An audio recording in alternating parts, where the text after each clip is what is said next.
where my car is.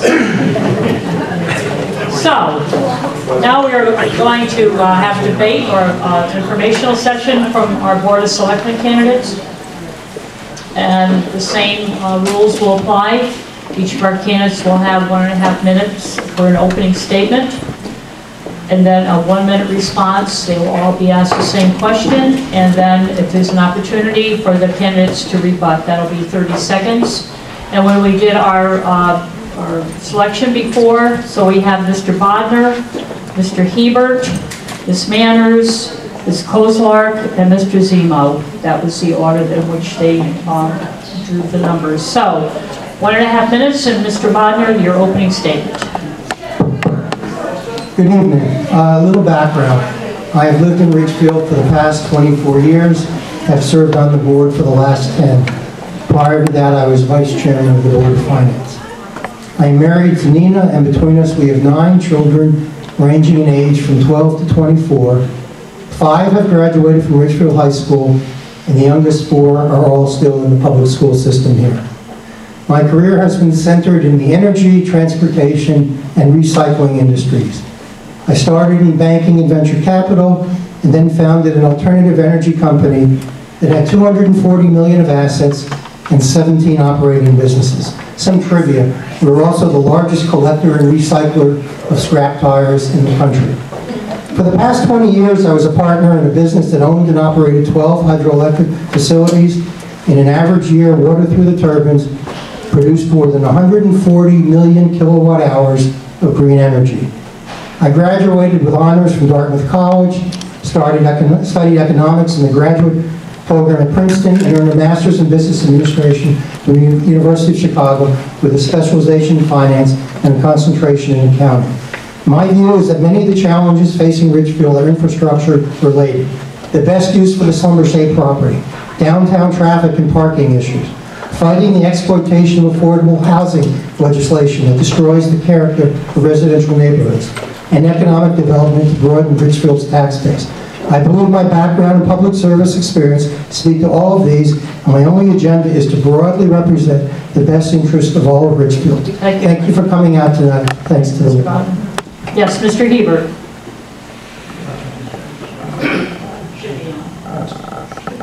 I'm starting. Good evening. My name is Bob Hebert. I'm a Ridgefield resident for 35 years. I'm also a business professional with over 40 years experience in banking, finance, commercial real estate investment. I currently hold the position of chairman for the Ridgefield Housing Authority. I'm running for selectman because I believe I can offer leadership at a time when Ridgefield faces balancing growth and change while maintaining the character and charm of our town. Public service is not designed to be a lifelong job. It's important to bring new people in with fresh ideas, passion, and new skills to address our current challenges. Our quality of life in Ridgefield has become strained. It's time to turn our focus into creating a vision and a plan 10, 20, or more years out, like some of our neighboring towns have already done. We have so many wonderfully talented people in this town. Small business owners, town workers, homeowners, and of course our seniors. If we all pull together in the process of planning our future, we can't fail. I bring a principled view of town government underscored by my experience and reputation for integrity. I don't have any hidden agendas or alliances, so my loyalties lie in the town of Ridgefield as a whole. Voters can count on my passion for excellence and my commitment to a town government that is open and fiscally responsible. From these values, I am confident that we can develop a truly spectacular plan that will lay the foundation for a vibrant Ridgefield for decades to come. Thank you. Thank you, Mr. Hebert. Ms. Manners. I am Barbara Manners, and I have lived in Ridgefield for 35 years. I have been on the Board of Selectmen now for 16 years serving with Rudy Marconi, our first selectman. And I believe that in those 16 years, you've seen the two of us with the rest of the board, but the two of us working together with private and public partnerships to do a lot of good for Ridgefield. I mean, if you look at all the things that have happened in Rudy's term, Founders Hall, the new rec center, the dog park, Chirp, the Ridgefield Playhouse, there's so much. And the skate park. I think that the town is a victim at this point of its own success, in the sense that the wonderful life we've created has generated more traffic and more parking problems. And I think those are two areas where we really need to focus in the next 4 years to try to resolve them. We also need to find the appropriate use of the Schlumberger property. And while I may have my preference, it may not be everybody else's, but thank God we have the community to listen to the committee. Thank you. Ms. Kozlar? Hi, thank you to the League for sponsoring this debate. My name is Maureen Kozlark, and my family has lived in Ridgefield for over 25 years, 10 of which I served on the Ridgefield Board of Education. While on the Board of Education, I was chairman of a number of committees: negotiation, policy, and communication. I was also the liaison to the Master Building Committee, and I worked very hard to ensure that all Ridgefield children had proper space in which to be educated. I'm currently serving as a Board of Selectwoman on the Board of Selectmen. During my tenure on the board, and working with other boards in town, my colleagues and I have scrutinized the annual budget, resulting in almost 0% increase to property taxes and still maintaining the town's strong AAA bond rating. In addition, the town, with voter approval, purchased a large tract of land, you may have heard of it, it's called Schlumberger, centrally located in town, with the vision of thoughtfully and responsibly owning one of the last large pieces of property for the Ridgefield of today and the Ridgefield of tomorrow. Decision-making for this property will be one of our biggest challenges in the future. As a member of the Board of Selectmen, I was instrumental in bringing the support for the Ridgefield Library expansion to the Ridgefield voters. The result of this voter support is what we're all enjoying tonight as we sit in this lovely building, and it is becoming and is a true Ridgefield asset. I will continue to provide well-balanced, thoughtful decisions on the Board of Selectmen, an impact that I have already made. Thank you. Thank you. Mr. Zemo? Thank you. And thanks all of you for staying for round 2 tonight. Instead of taking my minute and a half describing who I am, I ask that you go to my webpage for my biography, my list of community service, the awards that that I'm thankful to have received from our community, including the award this morning from the Western Connecticut Arts Alliance. And here it is. It's www.selectmanstevezemo.com. So I'd rather take the time in a conversation for my minute between us and this board. I'm asking that tonight we get some good questions. I'm hoping we have questions about affordable housing. And let's thank the League for their housing study last year that articulated the need for more affordable housing options in our community.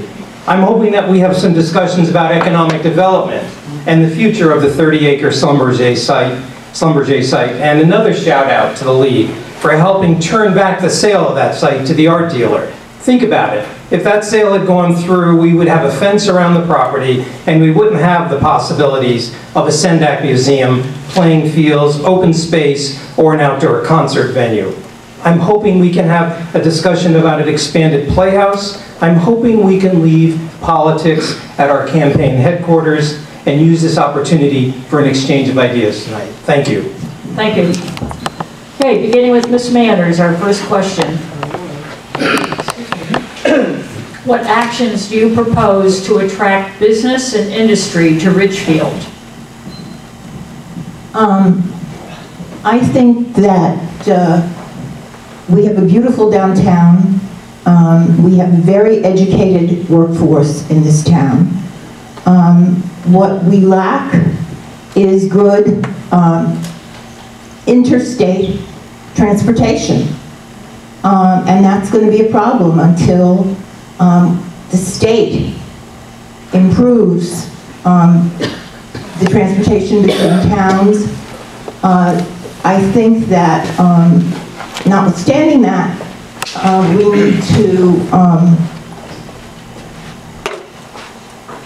We need to give incentives to people to come, and we are doing that now with not with taxes, but with benefits. The different groups in the community have put into a package to attract business. I think Ridgefield is a town, whoops. We have looked at the different packages to incentivize different businesses to come into town, and they have been working fairly well.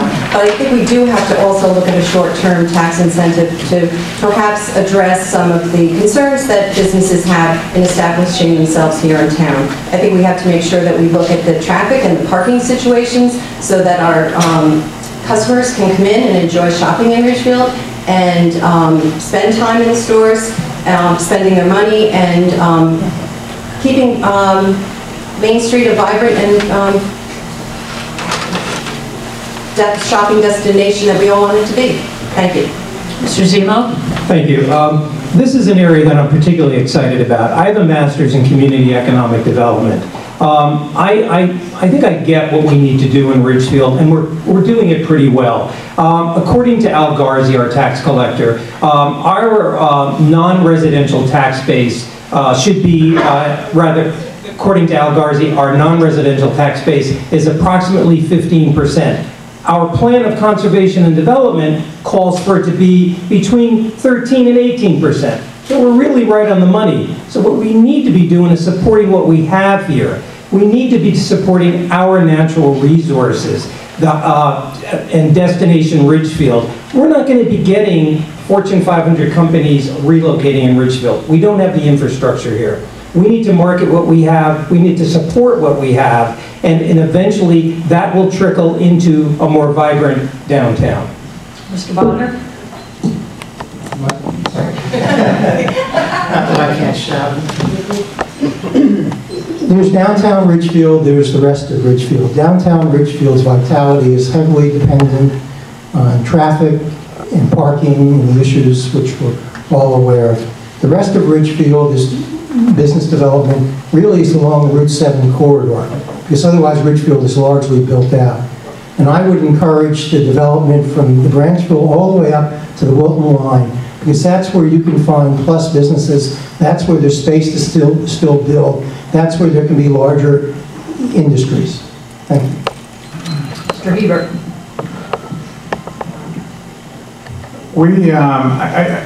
I think what we need to do is, first of all, we recognize that downtown Ridgefield, Main Street is the face of Ridgefield, so we have to preserve the character and the charm there. But everything that I'm hearing is more immediate solutions to Band-Aid or Band-Aids to problems. I think what we need to do is take a step back, and as a selectman or the board of selectmen, I think it's our role, assuming that I get elected, to establish or create a vision for the town. A vision of what we're going to do 5, 10, 15, 20 years out, okay? And get that would be a shared vision, get that buy-in from the community. After that vision, we then establish a plan for how we're going to implement that vision. And with that, we can then address the problems of parking, traffic, economic development. You know, we have plans for, conservation. Why don't we have an overall master plan for the development of town? Thank you. Thank you. Next question beginning? Yes. Yes. I appreciate Bob's wanting plans, but we have a plan of conservation and development, and a lot of work is put into that plan through community meetings, through the hiring of planners, through the written report that goes through all kinds of hearings every 10 years. We have a plan. We just need to follow it. Anyone else? I just want to say, Yes. I said Wilton to Branchville, I meant to Danbury, all the way up 7, in case people are wondering what I was talking about. Look north. Thank you. Yes, one each. Yes. Go ahead. Okay. I would just like to comment on Andy's observation that we have plenty of room for development on the Route 7 corridor. And I'm one who would oppose that. I don't see that we want to live in what exists in the Wilton-Norwalk corridor, where you can't get through there. You can't make a left turn. I don't think that's the vision of the community that most of us share. But I will say that we do need to have development on that Route 7 corridor, and I think that we have to be mindful and plan the division of the development. But we certainly need areas and retail to shop down there, because those geographic pockets that don't have those retail facilities are lacking. Okay. All right. Okay, next question. All right. Okay, this would be for Ms. Kozlark. Regarding the Schlumberger property, after numerous requests from constituents to have a comprehensive plan for this property, the Selectmen have appointed a citizens committee to determine the fate of the remaining 30 acres. Do you think this should have been done before the sale of any of the original pieces of land? How do you think the sale of the other acreage was handled, and would you do it differently if you had the opportunity to do so?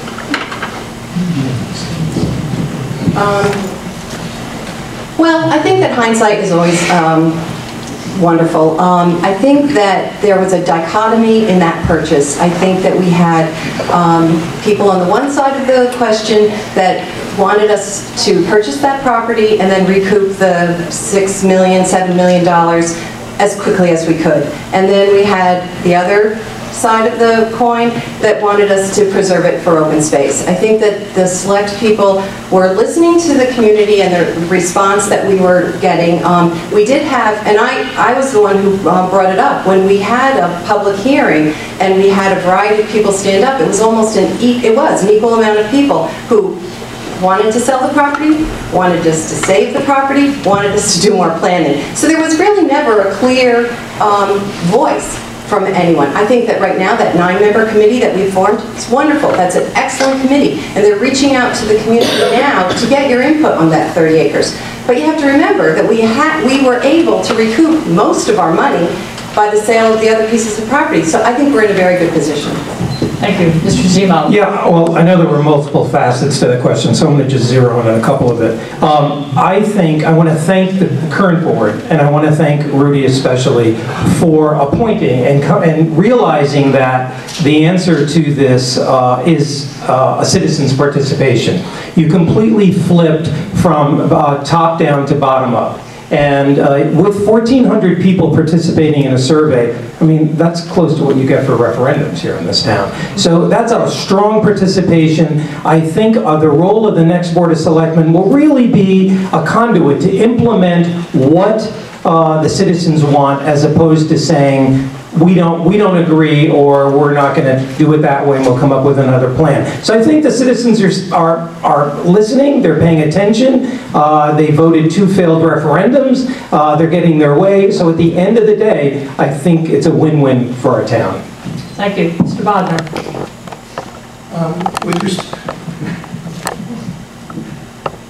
With respect to the 30 acres, it clearly was a mistake the way it was handled by the board.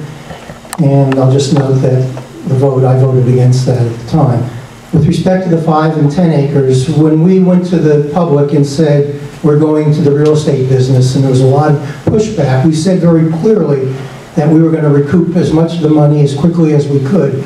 And the 5 and 10 acre parcels were distinct from the 30 acres. The 5 acre parcel was environmentally clean and could be sold immediately for B2 corporate use, which we all thought was valued. The 10 acre portion was largely clean and could very quickly be cleaned up and to recoup money to the town. The 30 acre parcel was going to take many years of cleanup, and that's why it was separated from the 5 and 10 acre pieces. Mr. Hebert. Thank you. Well, first of all, we're tossing around this acquisition number of 6 or 7 million, and my understanding, and correct me if I'm wrong, the acquisition price was $6 million, and then we had another $1 million for demolishing the buildings as well as maintaining the properties during the planning process. But I think that number has dramatically increased now. I think it's, I'm not exactly sure what it is, but I think it's something in the neighborhood of around 800,000. that we had to borrow, or we secured the land with a lease. We took a grant and then we encumbered the property with that. So again, that goes back to a plan. I think we have this kind of backwards. I mean, I applaud the committee that Rudy put together, but anytime you have 100 people, you're going to have 100 different ideas. I think what a lot of the other towns that have done is they relied on market research and find out, what can we do with that property? My time's up. Based on the size and the economic profile of the town. Thank you. Ms. Manners. I want to say that I think the best thing we did during the last 4 years was buy the property. And Andy gave a very good explanation of why it was divvied up the way it was and why we sold off the 10.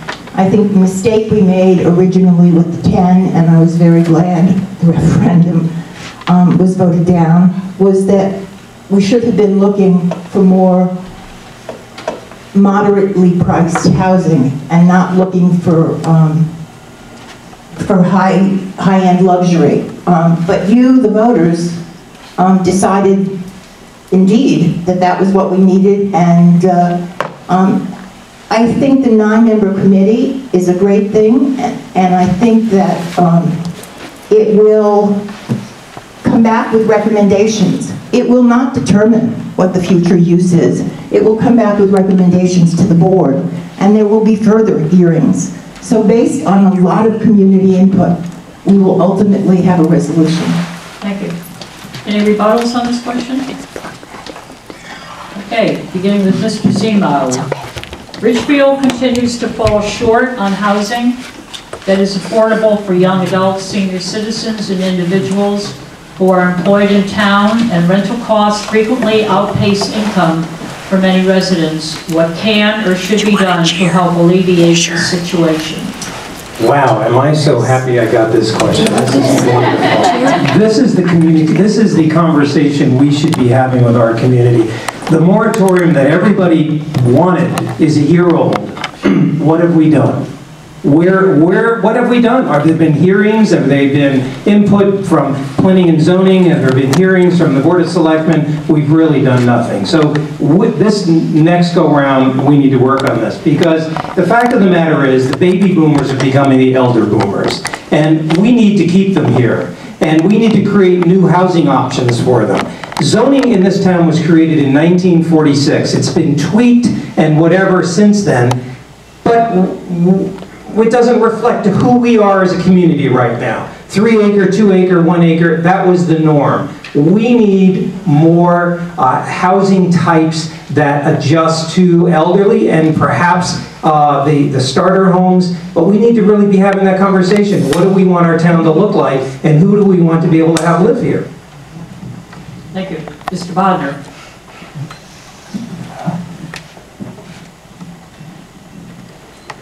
I don't think there's a shortage of affordable housing for young people in this town at all. When you look at the median price of this town and what percentage of housing is available, $400,000 or less, there's plenty of housing. I think there's a shortage of senior housing to address aging in place. And I think that's something that we started to focus on in the 10 acres and need to continue to focus on. But the last thing we need is just, quote, affordable housing.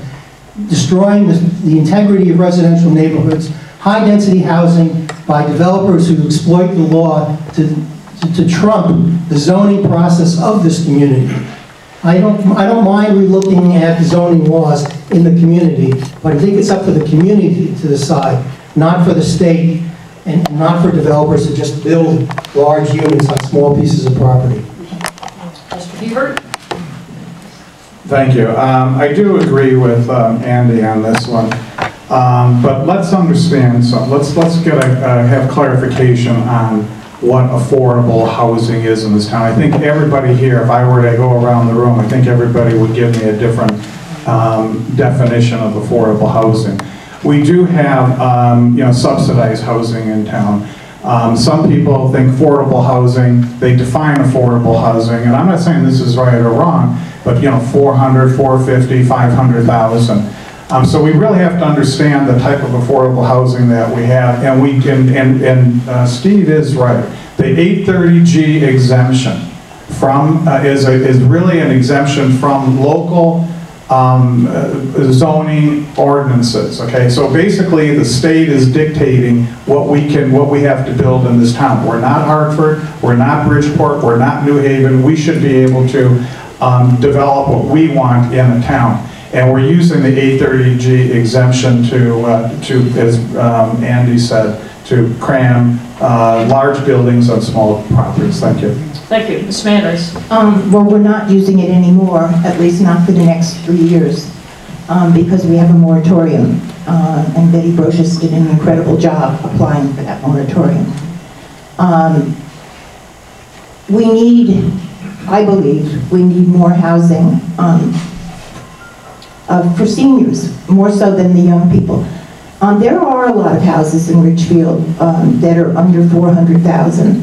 I don't necessarily think that's affordable for teachers, but it's more moderate. But we need to be able to keep the people who grew up here and who lived here and who worked here all their lives in this town. And I think we began to do that with the Schlumberger property, the 10 acres, and I would like to see more of that. Thank you. Ms. Kozar?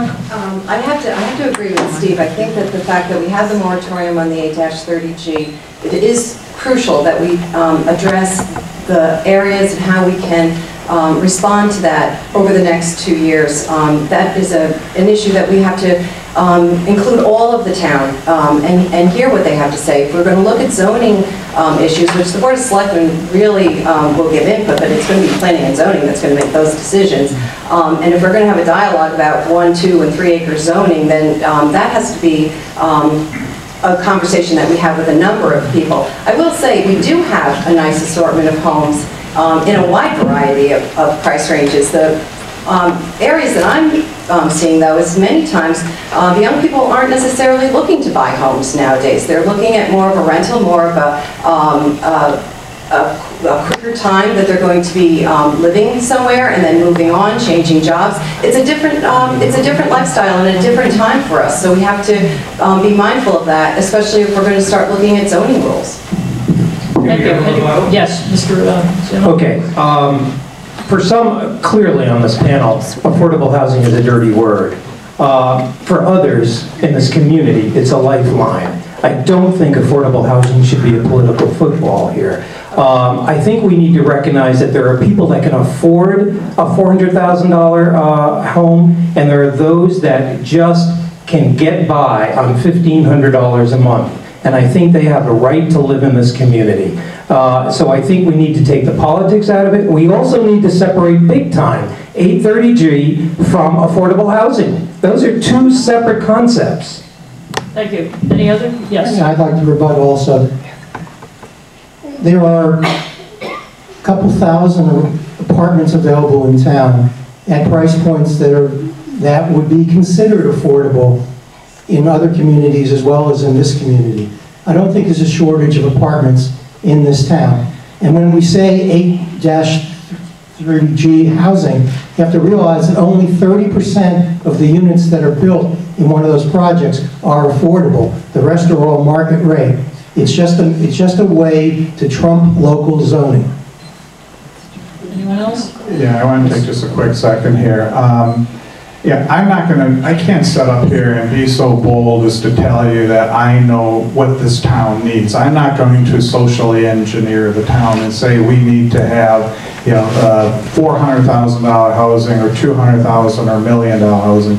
I think what we need, going back to what I said in my opening statement, we need to have a plan to accommodate all the types of housings. We have to define who we want to be as a town, and then create housing for the young folks, the seniors, and everything and everybody in between. Thank you. Thank you. Ms. Manners? I think that there's some merit in what everybody's saying, and there's some wrong in what everybody's saying.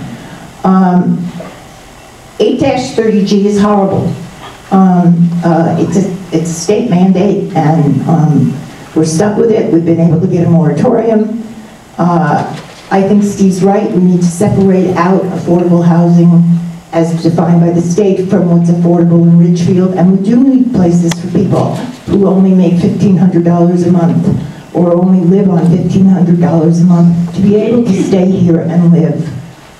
We need places that are on one floor and they don't have land around them to maintain them. And I'm sorry. Thank you. Okay, next question, beginning with Mr. Bodnar. What can be done to alleviate the tax burden for people on fixed incomes? I wish I had a happy answer, because we live in the wrong state. We live in a bankrupt state where more and more money is being taxed out of Fairfield County to support the rest of the state.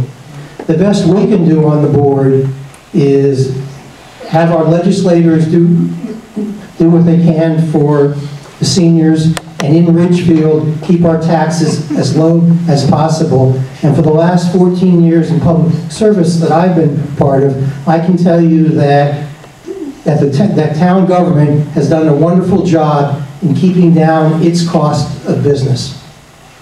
Mr. Heber. Yeah, I'm afraid I have to echo Andy here again. We do live in a state where we're taxed extraordinarily high.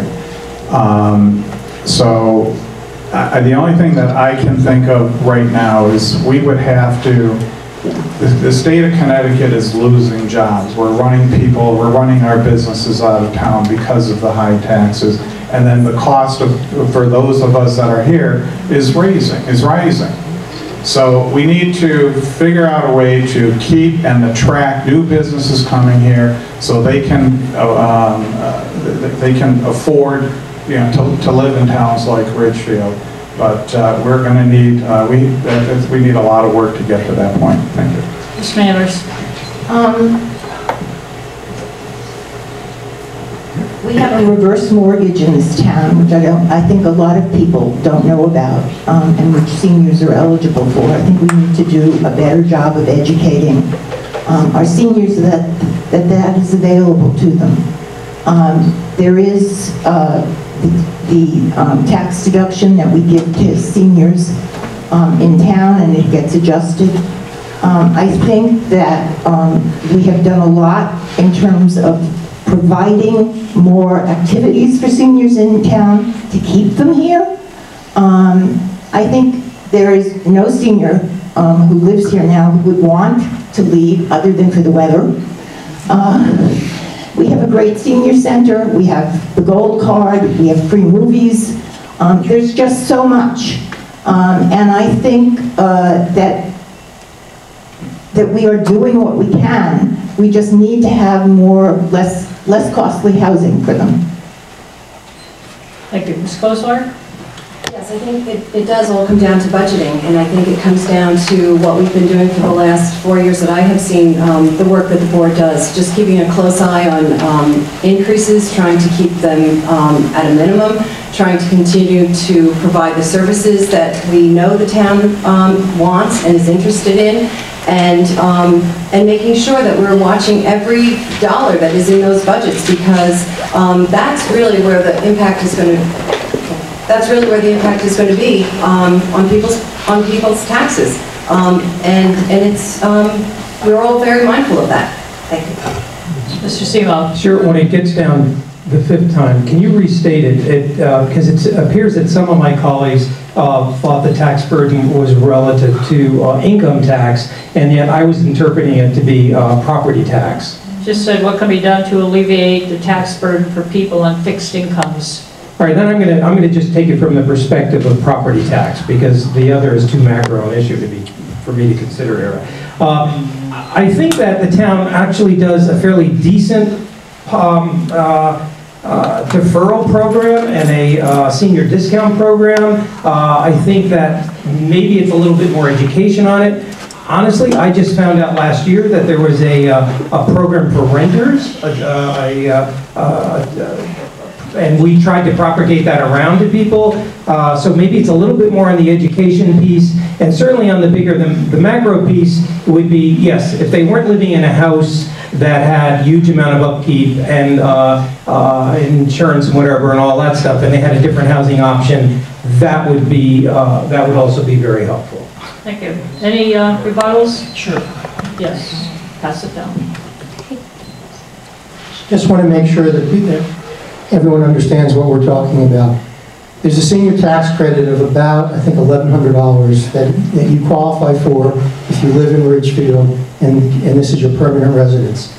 If you make less than $50,000 a year or so, you can defer your property taxes until the point where your house is sold. However, it's a deferral, it does earn interest, and while it allows you to stay in town, there are people who are uncomfortable with that because they don't want to burden their house for their estate. And also, there are a number of people who are above $50,000 and it doesn't help them at all. Anyone else? Okay, next question, beginning with Mr. Hebert. What do you see as the challenges and opportunities facing Ridgefield in the years ahead? As a selectman, what would you do and focus? What would you do to focus? I'm sorry, as a selectman, what would you do and focus on to meet them? To meet the opportunities and challenges. Sorry, I can't read my writing. Did you get it? Try it again? Okay, what do you see? And it's printed too. Anyway, what do you see as the challenges and opportunities facing Ridgefield in the years ahead? In 1 minute. Right. Go, okay.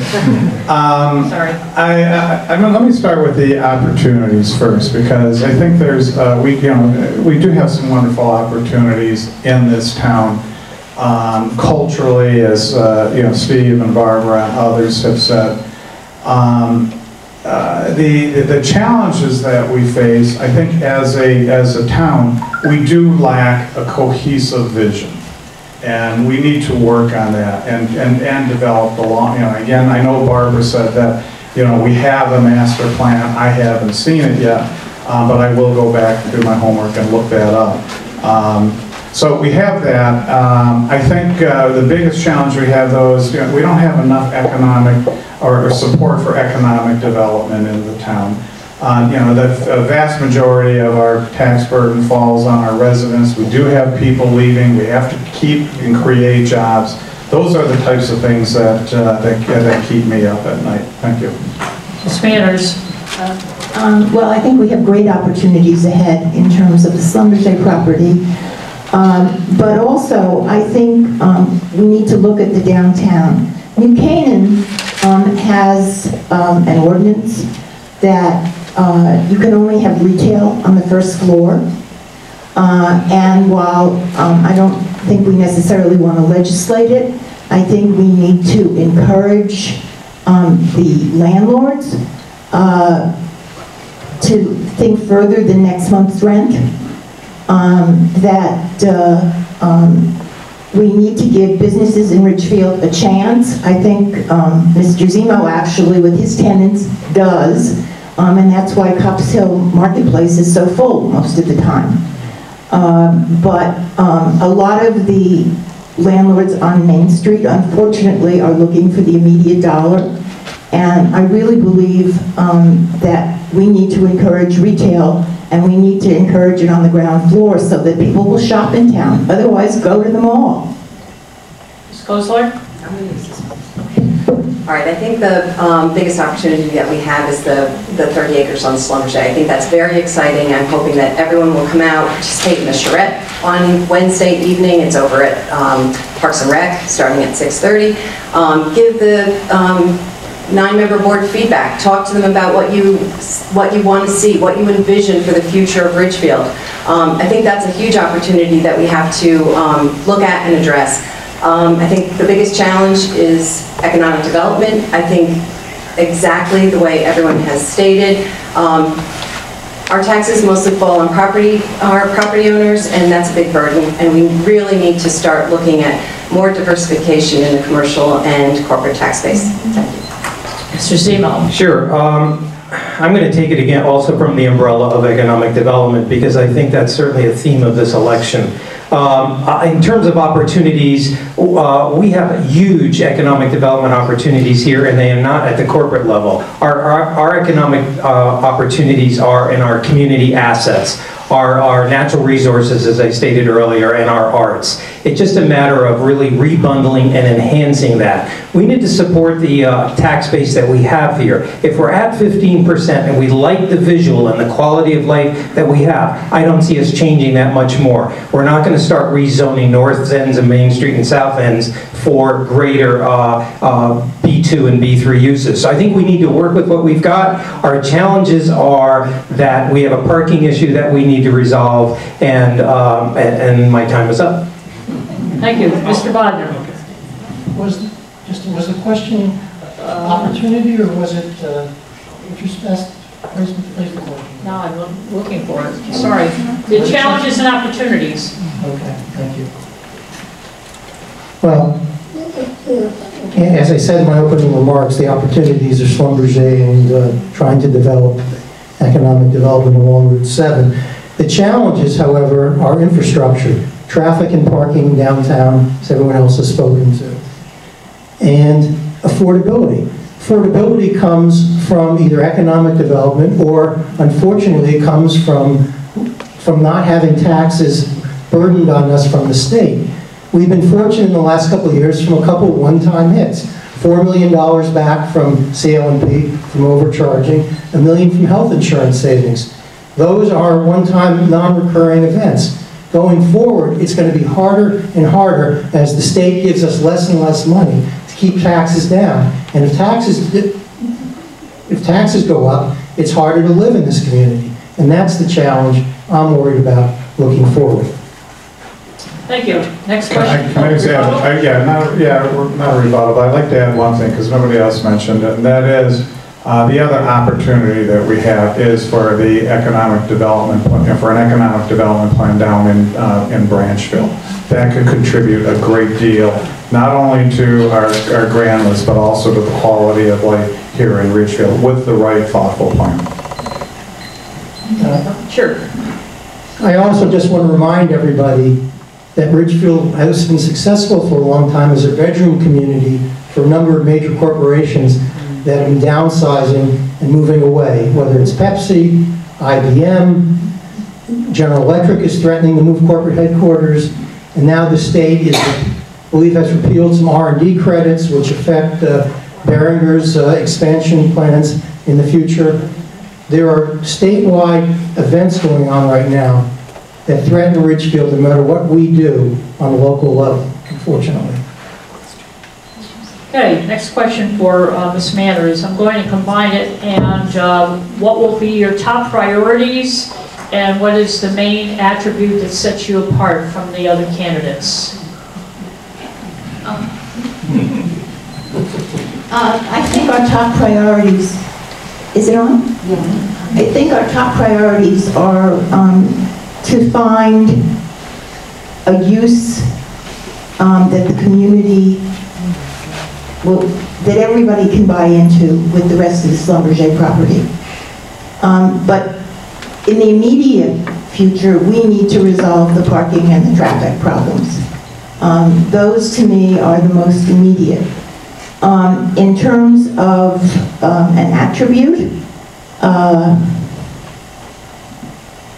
I'm relentless when I get cause, but I think I listen to both sides. I think I listen well, and my opinion can be changed by good arguments. My legal background I think helps, but I'm a doer, and I think that's important. Thank you. You see Ms. Koslar? Yes, I think my top priority will be the economic development. Again, I think it all relates back to keeping Ridgefield affordable and letting people who want to stay in our community stay in our community.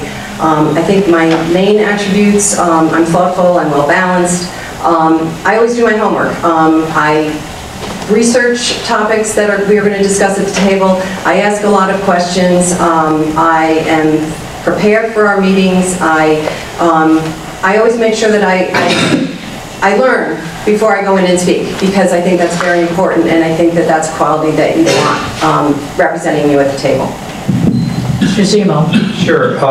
I'm hoping that we can resolve the 30-acre site so that we have this wonderful cultural and recreational campus. I'm hoping that we can become a community that is friendlier to the elder boomers as they morph out of becoming the formerly baby boomers. I'm hoping that we can support an expanded playhouse to the space that they need and have asked for. And I'm hoping that we can all take a hard look at the parking on Main Street so that we can share the economic vitality there. We all bring different perspectives up here. We're all different people. My perspective is I'm a father of a 4th grader. Figure it. I'm the local business guy here. I've got to meet payroll for 6 families every Friday night. I got to keep my pulse on the local economy. I interact with local businesses. I was on the Chamber of Commerce. I was board of directors there. I was on the board of directors of the community center. So I think those are perspectives that I bring. Thank you. Thank you. Ms. Bodnar.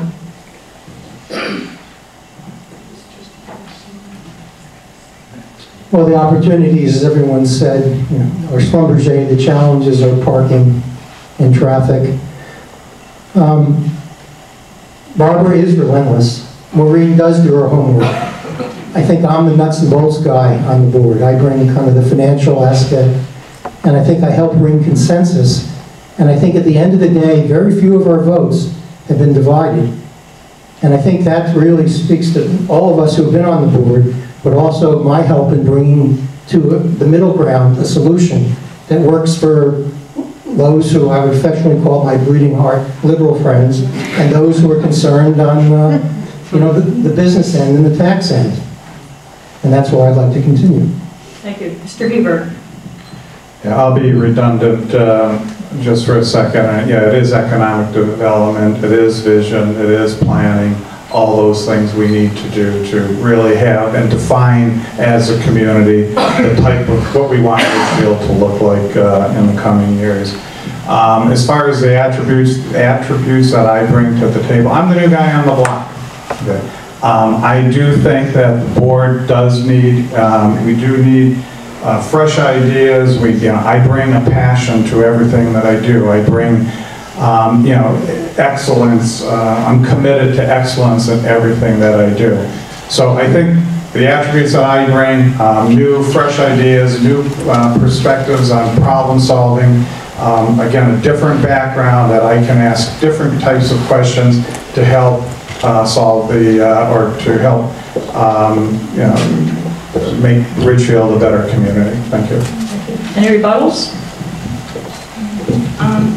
I would just like to say that, in line with what Andy said, we've had a great board for the last 4 years. Actually, I think we've had a great board pretty much for the last 16. It's been a board that's been balanced. It's been largely nonpartisan. And I would hope that in the future, it would continue that way. We have worked together very well. We don't always agree, not by a long shot. I am the bleeding heart liberal, but I also have been on the board and kept taxes down 3 years. Anyone else?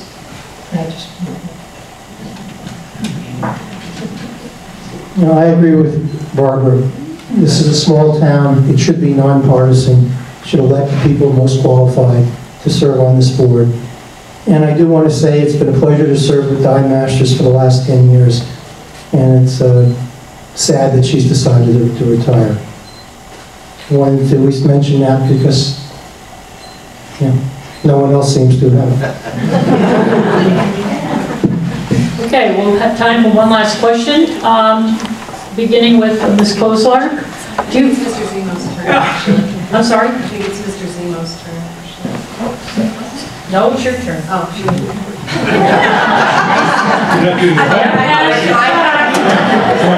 No, I'm keeping I'm keeping close track. I can't pronounce some of the words, but I'm trying to keep my copy. Anyway, do you favor reinstituting, gosh, do you favor reinstituting tolls on highways in Connecticut? If so, why? If not, why not? With 84 so close to us, how will this affect traffic in Ridgefield? Maureen, well, as a member of the Board of Selectmen in Ridgefield, I don't believe that I will have any impact on whether Ridgefield or the state of Connecticut institutes tolls. Personally, I don't think that we should institute tolls. I think it will affect traffic in Ridgefield. I think that people will start using the various roads around the town to cut off 84. And I think it's a concern that I would have personally, but I don't think I'm going to have any way of monitoring it as a select person. You know, in our last debate, the Comcast debate, Marty Heiser's show, we had a question, and I think it was one of our last questions. What do we think about building a wall for immigration? I'm going to, and I started answering the question until I realized that, what are we talking about here? This has nothing to do with us. So I'm going to put this question in the immigration wall category, and I'm going to pass on it. So thank you. Mr. Bodner. I'm not going to pass on it, Steve. The traffic, we've spoken extensively about traffic tonight. And to me, the first line of defense is to keep cars that are passing through Ridgefield out of Ridgefield, whether it's sending them down Route 7 to avoid downtown or, or some other means. But certainly to the extent that you impose tolls on 84, even if it's for a great statewide purpose, it's going to cause cars and unfortunately trucks to come across 35 and go through town to avoid the tolls or lessen the tolls. And to the extent it adds any cars, it's going to further exacerbate downtown Ridgefield's traffic problems. Mr. Hebert.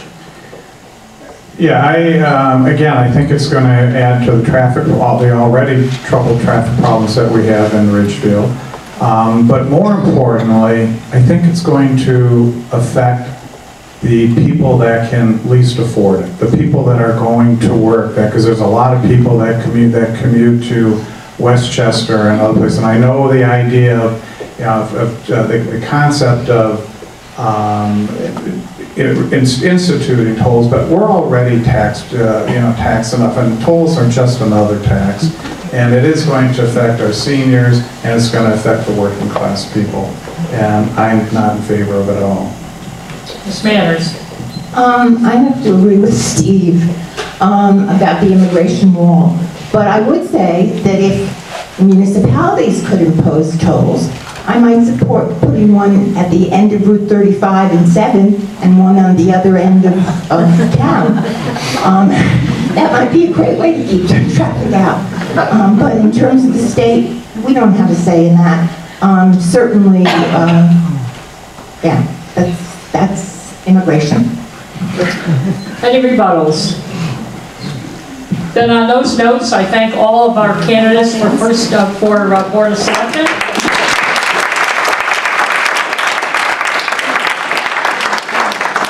And again, to remind you how important voting is on Election Day. I think I'm preaching to the choir. So don't forget to get out on November 3rd between 6 a.m. and 8 p.m. Thank you all for being here.